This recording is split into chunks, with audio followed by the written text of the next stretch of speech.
Hello, my name is Joe Young. Thank you for watching my PowerPoint presentation. I'm working on employee communication and monitoring from the Gift of Fire textbook, chapter 6.3 and pages 293 to 303.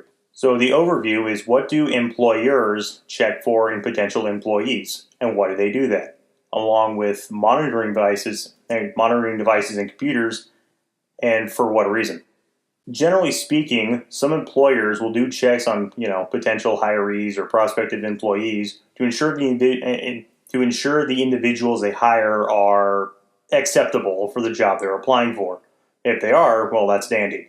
If they are not, they'll probably get turned down due to potential factors like unsatisfied customers, employee to customer incidents, such as arguing with them or picking a fight, etc., employee to employee incidents, basically picking a fight with an employee.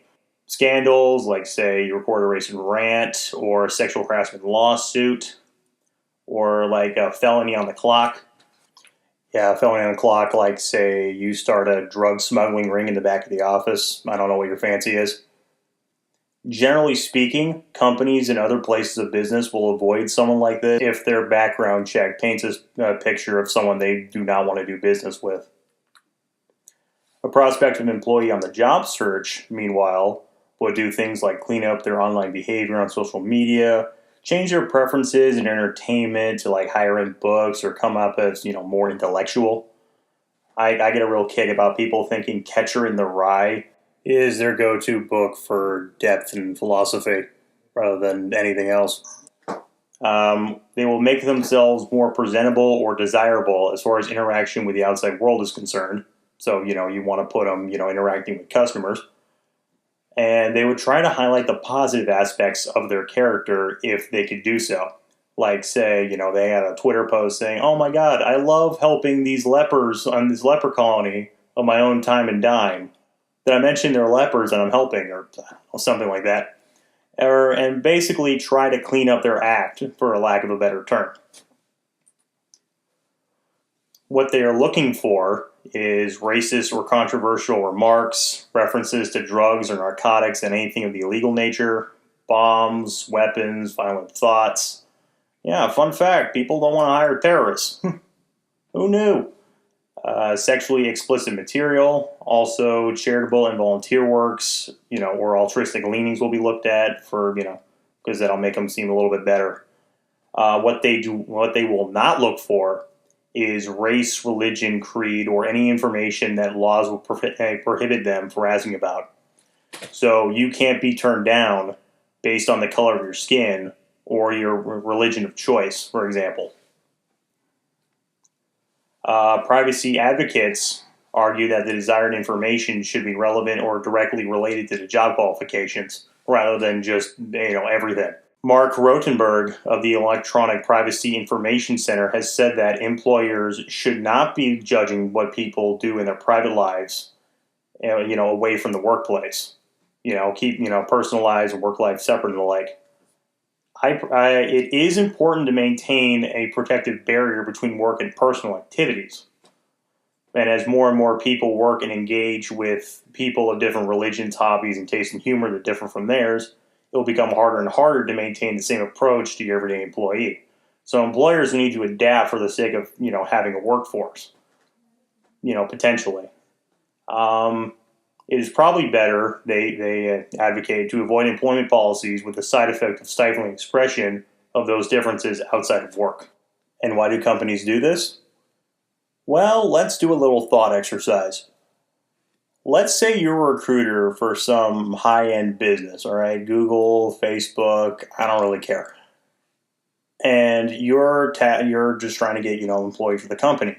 On first glance, which of the two kinds of people, based on these PowerPoints, would you think is a better call for, the company as a whole? The first group of people who have suits, who have everything in order, they got a clean background, they do the job interviews right, just generally clean cut and, look nice. Or the second group that looks like this. I'm going to just not say anything for a second so that way you have plenty of time to pause and then dwell on it. Take as much time as you need. All right, have you thought about it? Okay, why'd you pick the latter group? I'm just kidding. Companies want guys who are, clean cut, they have their life in order more than people that might cause problems like the second group. This is expected by companies since they want, people generally pleasant representing the company as a whole, the customers, encouraging repeat business. Moving on to the second section, risks and rules for work and personal communication. Now, employers monitor the work on employees in some form or another. Most in the olden days, it was punching in, punching out, making sure you were here on a certain time, leave at a certain time for wage sake. And most computer monitoring wasn't constant due to the fact that the supervisor had to look at that, watch over you and multiple workers, and do their own work. The monitoring can be done automatically these days. Emails, smartphones, social networking, and so on enhance work-related communications and can make work more efficient and more pleasant and beneficial to all parties. But they're going to be checking that. Employees are sometimes supplied company smartphones and other devices that can tell a supervisor where an employee is. Such employees like nurses, city government, or government officials and truck drivers. Making sure, they need to go where they're going. In many places of work, emails, computers, and phones for personal use are prohibited. Many workers find company-provided devices to be less versatile and convenient for their day-to-day lives. If one were to use their own personal devices, two problems arise from this.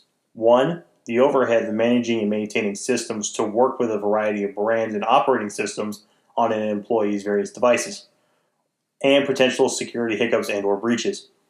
Some employers these days are more accepting and more laid back about the policy on having your own personal device or your phone on your shift.